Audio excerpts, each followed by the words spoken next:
This short video is about installing memory in the Xeon D2100 series based system we have in front of you. And this is the Supermicro SuperServer SYS-E300-9D system.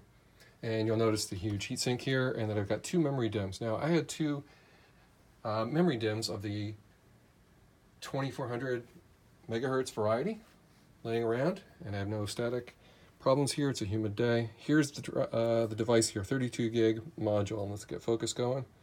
All right. Now these are 2400 though. So in my accompanying article that you'll want to check out after watching this video, you'll see I talk a little bit about that. This is 2400 and it gets recognized at full speed on the new Xeon D system, but you're actually supposed to get at like 3% cost difference, very little. Let's see, a DDR4 that is of the 2666 megahertz variety. All right, enough of that. But this is all I have on hand. Supermicro did not mail me any loaners, so I had to lobotomize the nearby server and take out all four of my DIMMs to get to 120 gig total. This system can handle all the way up to 512 gig, but you would need 128 gig DIMMs. Rather huge, who knows, affordable, and they're also not on the supported or tested list anyway right now for Supermicro. So 128 gig is the highest you can go. I already booted the system with just two 32 gigs, so it found 64 on the two inboard closest to CPU slots, and now I've installed in the next two slots. I do not have any instruction manual yet. This unit may be pre-production, so just consider that as you watch. So that's it for memory. Installing it obviously is simple. You have plenty of room once you've taken off the lid. And a little bit, about the gigahertz and the speed. So time will tell. We'll know more in the future.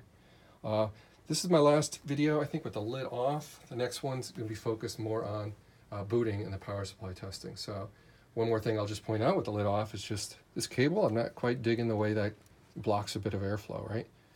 Almost a third of that fan is just obscured with this cable. So from a routing perspective, it sure seems like jamming the extra slack on this cable should be along this edge where nothing's really going on. And there's not a whole lot of room over there, but I think there's enough. So just pointing that out for airflow reasons.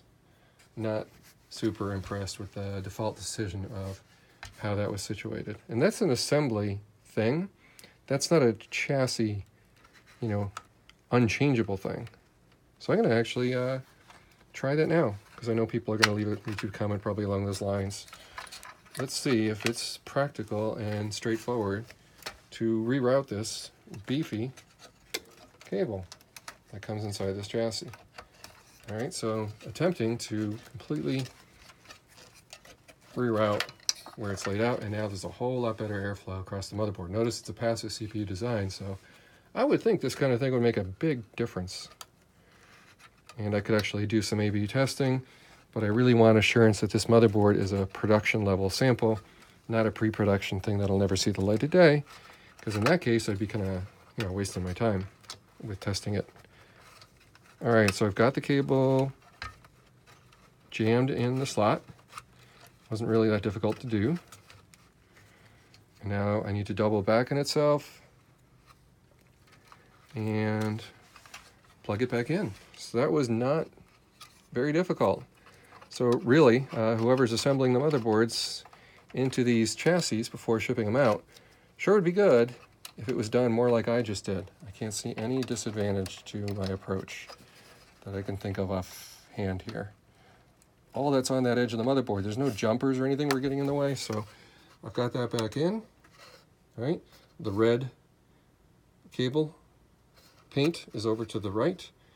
The cable is totally out of the way of any kind of airflow stuff. It's actually hovering beyond the motherboard, so it's not affecting anything at all. And boy, it sure looks cleaner under the hood like that, I would say. The Oculink connector is over here, by the way, that can connect to a U.2 drive that can be situated over there. Or, supposedly hanging down underneath here, but there's not a whole lot of clearance, especially if you have a PCIe card. So I want to point that out, that that is very low clearance. I can't even see that a 7mm drive could possibly fit in there.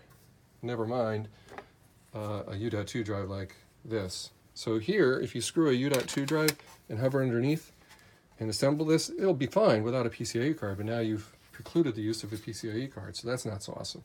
So you could rest that underneath the PCIe card and make sure nothing's shorting. You know, that's one way to go. All right, I've got a slender Samsung drive right nearby. So let's give that a try. If we have a PCIe card in, can we possibly get a drive on there? This is a 4 terabyte monster. The answer is no, because this hunk of plastic right here is precluding it. There is no way I'm going to get this thing back together. It's just sticking out too far. So that is bad news if you're trying to put a drive over there. Now what if you want to put a drive over here? It's the same deal. It's simply too high. There's not enough clearance. So you can really only use this one quad screw hole mount over in the PCIe card area. You can't do anything over the CPU. So that's a disadvantage to this design. The CPU heatsink here is just too tall to let a drive sneak in there, where the ZND1500 before it did let you do that. And that was actually a flex motherboard that went out for it. It had 2 PCI slots, only one of which you could really use in this chassis. Okay, so that's it for covering what I wanted to do, and that was talk a little bit about memory DIMMs and talk a little bit about airflow in this video. Hopefully you found it helpful. Thanks for watching.